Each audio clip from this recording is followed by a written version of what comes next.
ये सर, जनता क्रांति पार्टी राष्ट्रवादी का मैं कार्यालय प्रभारी हूँ और प्रवक्ता भी हूँ पार्टी का। आज कैसा मऊ जनपद के कलेक्ट्रेट में किस प्रकार का ये आरक्षण बंटवारा पद यात्रा जो जनता क्रांति पार्टी राष्ट्रवादी के नेतृत्व में चल रहा है, जी उसके संबंध में राष्ट्रपति महोदय जी के नाम से ज्ञापन सौंपने के लिए जिला अधिकारी कार्यालय में जनता क्रांति पार्टी के सभी पदाधिकारी आए थे। जी, तो क्या मांग है आप लोगों की?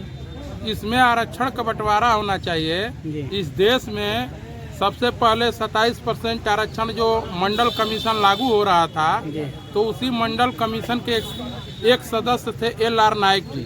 जी जब मंडल कमीशन ही लागू हो रहा था तो उन्होंने कहा कि जिस उद्देश्य से आरक्षण लागू किया जा रहा है, जिस उत्थान के लिए, वो उसमें वही स्थिति पैदा हो जाएगी जिसके लिए लागू किया गया है।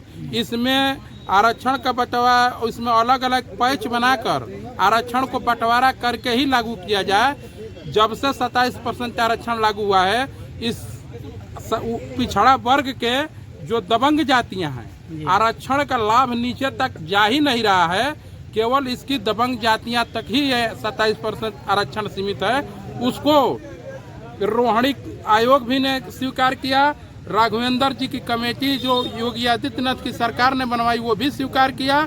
सामाजिक न्याय समिति की रिपोर्ट जो तत्कालीन मुख्यमंत्री राजनाथ सिंह जी थे, वो भी बनाए थे कि आरक्षण का वर्गीकरण होना चाहिए। और 1 अगस्त 2024 को सर्वोच्च न्यायालय भारत की ने अपना स्पष्ट फैसला दिया कि ये 27% आरक्षण का वर्गीकरण होना ही चाहिए, क्योंकि मजबूत जातियां अपने पॉपुलेशन से अधिक लाभ इसका ले चुकी हैं। तो इस बारे में सरकार क्या कर रही है? सरकार आरक्षण लूटने वालों के साथ मजबूती से खड़ी है। उसके विरोध में आरक्षण लूटने वाले लोगों ने, बहुजन समाज पार्टी और समाजवादी पार्टी के लोगों ने रोड पर खड़ा होकर नंगा नाच किया और प्रदर्शन किया कि हमें आरक्षण लूटने की आज़ादी मिलनी चाहिए। और जो योगी और मोदी जी की नेतृत्व की जो सरकार है, वो आरक्षण लूटने वालों को छूट देने के लिए उनके साथ मुस्तैदी से खड़ी है कि आप आरक्षण को लूटते रहो, कमजोर को दबाते रहो, हम तुम्हारे साथ हैं। तो कांग्रेस पार्टी के बारे में क्या कहेंगे? कांग्रेस पार्टी की तो बातें छोड़िए, कांग्रेस पार्टी का तो काम ही खत्म हो चुका है। तो आपका ये कैसे निपटारा किया जाएगा? जनता क्रांति पार्टी इस आंदोलन को तेज धार पकड़ाया गया तो शुरुआत की है। आज सरकार को आगाह की है जिला अधिकारी महोदय के तरफ से कि अगर आरक्षण का बंटवारा तत्काल प्रभाव से नहीं हुआ तो इसके लिए जन आंदोलन करने के लिए जनता क्रांति पार्टी बाध्य होगी, और इसकी पूरी जिम्मेदार उत्तर प्रदेश की सरकार होगी और भारत सरकार होगी। अगर नहीं जिंदाबाद, जनता क्रांति पार्टी राष्ट्रवादी जिंदाबाद, माननीय कमलेश चौहान जी जिंदाबाद, जिंदाबाद जिंदाबाद। अगर आपकी मांग पूरी नहीं की जाती है सरकार की तरफ, तो क्या करेंगे? हम लोग गांधीवादी तरीके से जन आंदोलन करने के लिए तैयार होंगे। आज जो ये लूटपाट का जो रंगा बिल्ला का खेल चल रहा है मोदी और विपक्ष के लोगों का, उसका नकाब पोष ये जो रंगा बिल्ला है, हम लोग जनता के सामने इन लोगों का पर्दाफाश करने का काम करेंगे।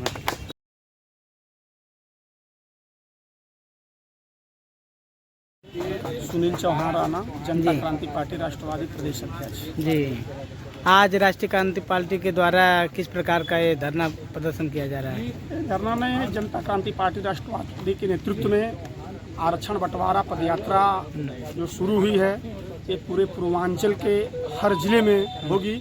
जिले वार हम लोग कर रहे हैं। आज कल से पदयात्रा हमारी पकवाइनार से शुरू होकर आज DM मऊ को ज्ञापन राष्ट्रपति महोदय को दिया गया कि आरक्षण का बंटवारा होना चाहिए, हर हाल में होना चाहिए। सुप्रीम कोर्ट और हाई कोर्ट ने यह कह दिया है कि आरक्षण बंटवारा होगा, तभी दबे कुचले मजलूमों का हक हिस्सा मिलेगा। जनता क्रांति पार्टी के प्रमुख मांगे क्या कौन कौन सी हैं? जनता क्रांति पार्टी राष्ट्रवादी की प्रमुख मांग नंबर 1 यह है कि इस भारत में आरक्षण का बंटवारा हर हाल में होना चाहिए, हर हाल में होना चाहिए। दूसरी मांग यह है कि जैसे प्रधानमंत्री जी एक कहते हैं एक देश एक वोट की बात करते हैं, लेकिन प्रधानमंत्री को मैं खुले मुखर बिंदु से कहना चाहता हूं, या आप मीडिया के भाई हैं, आपसे भी निवेदन करना चाहता हूं, अगर मोदी जी इस भारत के मजलूम, गरीब, अति पिछड़े, अति दलित को अगर ऊपर ले जाना चाहते हैं, उनका भला करना चाहते हैं, तो एक देश एक शिक्षा नीति लागू करें। आप कह रहे हैं कि एक शिक्षा नीति एक देश, आप ही के बिरादरी माननीय मंत्री दारा सिंह चौहान जी हैं और रामविलास चौहान जी जो मधुबन विधानसभा से विधायक भी हैं और फागू चौहान राज्यपाल भी हैं, तो क्या आपकी मांगे नहीं उठा रहे हैं वो लोग? वह लोग इस लोकतंत्र में, उत्तर प्रदेश के लोकतंत्र में वह काठ की पुतली हैं। वह इनकी इतनी औकात नहीं है भारतीय जनता पार्टी में कि वह अपनी बात रख लें और समाज की बात तो दूर की बात है। जी, तो एक देश एक शिक्षा लागू कैसे किया जाएगा? जैसे गरीब का बेटा प्राइमरी में पढ़ता है, यूपी बोर्ड से पढ़ता है, और अमीर का बेटा सीबीएसई बोर्ड पढ़ता है, आईएसएससी बोर्ड पढ़ता है, महाराष्ट्र बोर्ड पढ़ता है।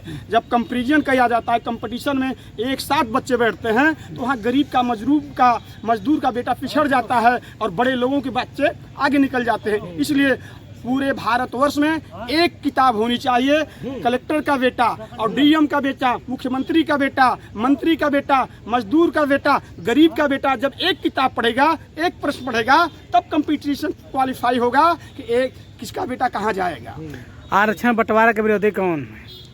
ये तो पूर्ण रूप से भारतीय जनता पार्टी और जो पूर्व की सरकारें रही हैं, तो कोई भी सरकारें ये नहीं चाहती हैं कि आरक्षण का बंटवारा हो और गरीब अपने अधिकार को पाएं और आगे आके हमसे लड़ाई लड़ें।